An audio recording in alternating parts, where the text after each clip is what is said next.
हर गुजरते लम्हे के साथ यह शख्स इस्राएली प्रधानमंत्री बेंजामिन नेतन्याहू जुल्म, जोर और जबरदस्ती की तमाम हदों को पार कर रहे हैं।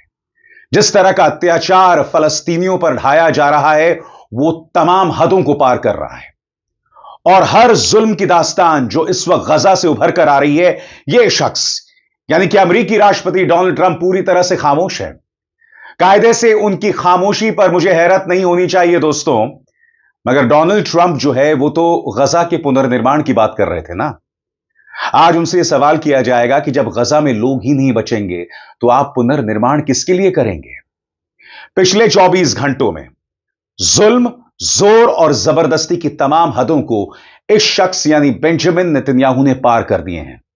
मैं आपको बतलाना चाहता हूं, पिछले 24 घंटों में एक मां और उसके दुधमुहे बच्चे को इस्राएली डिफेंस फोर्सेस ने मौत के घाट उतार दिया है। आपकी स्क्रीन पर यह है ऑस्कर विजेता हमदान बल्लाल। ये वो हमदान हैं जिन्हें अमेरिका ने सम्मान दिया था उनकी एक डॉक्यूमेंट्री को लेकर। उन्हें लगभग इस्राएली डिफेंस फोर्सेस ने मौत के घाट उतार दिया था। वो किसी तरह से बचकर वापस आ गए हैं। पिछले 24 घंटों में बेंजामिन नेतन्याहू ने गजा में एक अस्पताल को बमबारी में उड़ा दिया। सही सुना आपने, एक अस्पताल को। और उससे भी बड़ी बात हम ये नहीं भूल सकते, ये दास्तानी तो पिछले 24 घंटों की है। पिछले 1 महीनों में बेंजामिन नेतन्याहू ने किसी भी राहत सामान को गजा या फलस्तीन के किसी भी हिस्से तक पहुंचने में रोड़े लगा दिए हैं, गतिरोध पैदा कर दिए हैं। कार्यक्रम की शुरुआत दोस्तों मैं अल जजीरा के क्लिप के साथ करना चाहूंगा। यह क्लिप बहुत हिंसक है। इस क्लिप के अंदर आप लोगों को रोते हुए सुनने वाले हैं, मगर यह जो वीडियो क्लिप है वो दास्तान बतला रही है कि इस वक्त गजा में क्या हो रहा है, आम फलस्तीनियों के साथ कितना अत्याचार हो रहा है। आप इसके अंदर देखेंगे अस्पताल उड़ा दिए गए, लोगों को गिरफ्तार किया जा रहा है, जो लोग वापस नहीं आ रहे हैं। हमदान बल्लाली तो खुशकिस्मत हैं, वापस आ गए। मगर यह क्लिप देखिए और उसके बाद एक एक करके तमाम घटनाओं की मैं चर्चा करूंगा। सुनिए।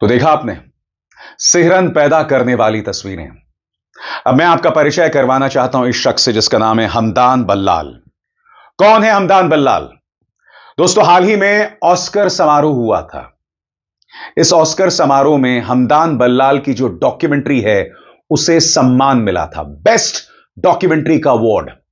क्या आप जानते हैं क्या होता है?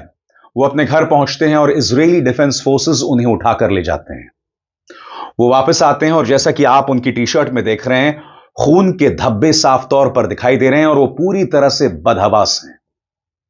ये व्यक्ति जो न सिर्फ फलस्तीन बल्कि ये कहा जाए इस पूरे इलाके की आन बान और शान है, इसकी डॉक्यूमेंट्री को सबसे बड़े फिल्म समारोह, दुनिया के सबसे बड़े फिल्म समारोह में सम्मान मिला है, मगर इसे इस्राएली डिफेंस फोर्सेस सिर्फ अपमान, जिल्लत और मौत देने की सोच रही थी। मैं चाहूंगा दोस्तों इस बारे में क्या खबर मिल रही है उस पर गौर किया जाए। इस्राएल की पुलिस ने ऑस्कर जीतने वाले फलस्तीनी फिल्म निर्माता हमदान बल्लाल को मंगलवार 25 मार्च को रिहा कर दिया। इससे एक दिन पहले उन्हें पत्थर फेंकने के आरोप में हिरासत में लिया गया था, जबकि कार्यकर्ताओं ने दावा किया था कि हमला कब्जे वाले वेस्ट बैंक में बसने वाले इस्राएलियों यानी सेटलर्स ने किया है। ऑस्कर जिताने वाली डॉक्यूमेंट्री नो अदर लैंड में बल्लाल के साथ काम करने वाले बासेल आद्रा ने उनकी रिहाई की एक तस्वीर सोशल मीडिया प्लेटफॉर्म पर जारी की है। इसमें बल्लाल की शर्ट पर खून के धब्बे साफ तौर पर दिख रहे हैं। जैसे मैंने आपको बतलाया दोस्तों, यहां पर आप देख सकते हैं खून के धब्बे यहां साफ तौर पर दिखाई दे रहे हैं। हमदान यहां पूरी तरह से बदहवास दिखाई दे रहे हैं। इन्हें मौत के घाट उतारा जा सकता था। सबसे बड़ी बात, इन्हें पत्थर फेंकने वाला बताया जा रहा है। ये जो इस देश की आन बान और शान है, फलस्तीन की आन बान और शान है, उन्हें पत्थर फेंकने वाला बताया जा रहा है। इस मामले में खुद हमदान बल्लाल ने क्या कहा कुछ देर बाद, मगर यही इनका तरीका है दोस्तों, भड़काओ, डराओ और फिर कोई प्रतिक्रिया दे तो उस प्रतिक्रिया के आधार पर उसे गिरफ्तार कर लो। उससे भी बड़ी बात, मैं आपसे एक सवाल पूछना चाहता हूं। लगातार इजरायली सेटलर्स, चाहे वेस्ट बैंक हो, चाहे अलग अलग इलाके हों, वहां पर आम फलस्तीनियों को मार रहे हैं। मैं जानता हूं कि युद्ध विराम खत्म हो चुका है, युद्ध विराम के अब कोई मायने नहीं है, मगर सवाल यह कि यह जुल्म, जोर जबरदस्ती खत्म कब होगी? मैं आपको बतलाना चाहता हूं, हमदान बल्लाल ने इस बारे में बयान दिया है। उन्होंने क्या कहा है आपकी स्क्रीन पर। ऑस्कर जीतने के बाद मुझे इस तरह के हमलों का सामना करने की उम्मीद नहीं थी। यह बहुत जोरदार हमला था और इसका लक्ष्य मेरी हत्या करना था। बल्लाल ने कहा कि उन पर सेटलर्स ने हमला किया, वो मेरे पूरे शरीर पर वार कर रहे थे और उसके साथ एक सिपाही भी था जो मुझे मार रहा था।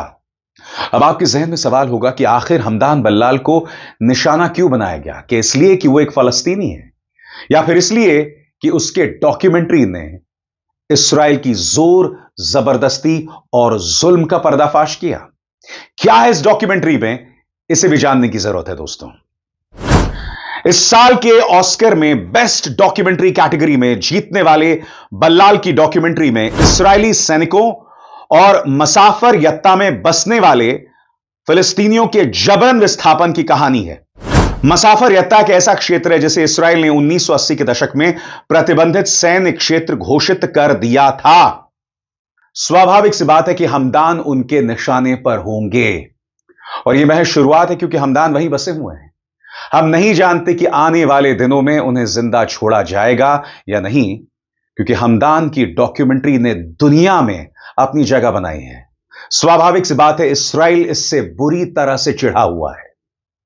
बेंजामिन नेतन्याहू फलस्तीनियों से चिढ़ते हैं, मगर उससे भी ज्यादा उस फलस्तीन से उन्हें बेतहाशा नफरत है जो उनके प्रोपेगेंडा को दुनिया के मंच पर जाकर एक्सपोज कर रहा है। और आगे बढ़ने से पहले एक जरूरी संदेश, मेरे कार्यक्रमों के लिए आप नोटिफिकेशन का इंतजार मत कीजिए।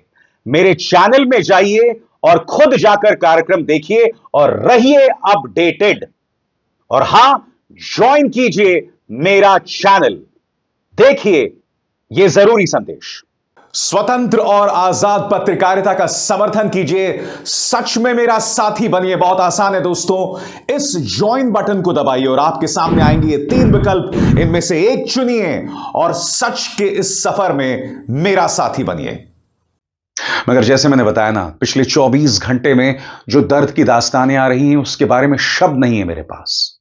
मैं आपको बतलाना चाहता हूं, एक मां और उसके दुधमुहे 6 महीने के बच्चे को बख्शा नहीं गया। इस बारे में बीबीसी और अल जजीरा की रिपोर्ट्स क्या कह रही हैं, आइए उस पर निगाह डालते हैं। यह रात तबाही से भरी रही क्योंकि इस्राएली सेना ने गजा के बीच और उत्तरी हिस्सों में घनी आबादी वाले इलाकों पर भारी बमबारी की। उत्तरी गजा में इस्राएली सैन्य विमानों ने एक रिहायशी घर पर हमला किया जहां आम लोग रह रहे थे। इस हमले में कम से कम 8 लोगों की मौत हो गई। मारे गए लोगों में एक मां और उसका एक बच्चा भी शामिल था। सबसे छोटा बच्चा सिर्फ 6 महीने का था, यानी उसका जन्म और मौत दोनों इसी नरसंहार के दौरान हुई। इंडोनेशियाई अस्पताल से आई घटना के बाद की फुटेज दिल दहला देने वाली है। इसमें दिख रहा है कि मासूम बच्चे का शरीर टुकड़ों में बंट चुका है और बाकी पीड़ितों के शवों को कंबलों से ढका जा रहा है। मैं आपको एक वीडियो दिखाना चाहता हूं दोस्तों। एक बाप अपनी बीवी को बमबारी में गंवा चुका है। उसकी बीवी के पेट में उसका 7 महीने का बच्चा था, मगर दर्द की दास्तान यहां नहीं रुकती। उसका 1 साल का बच्चा जो उसका गौरव था वो भी मर गया। वो अपने बच्चे की लाश अपने हाथ में लेकर रो रहा है कि देखो इसके दांत निकलने वाले थे। याद है आपको, ये वीडियो मैंने आपको पहले भी दिखाया था। आइए उसे दोबारा देखते हैं। देखिए।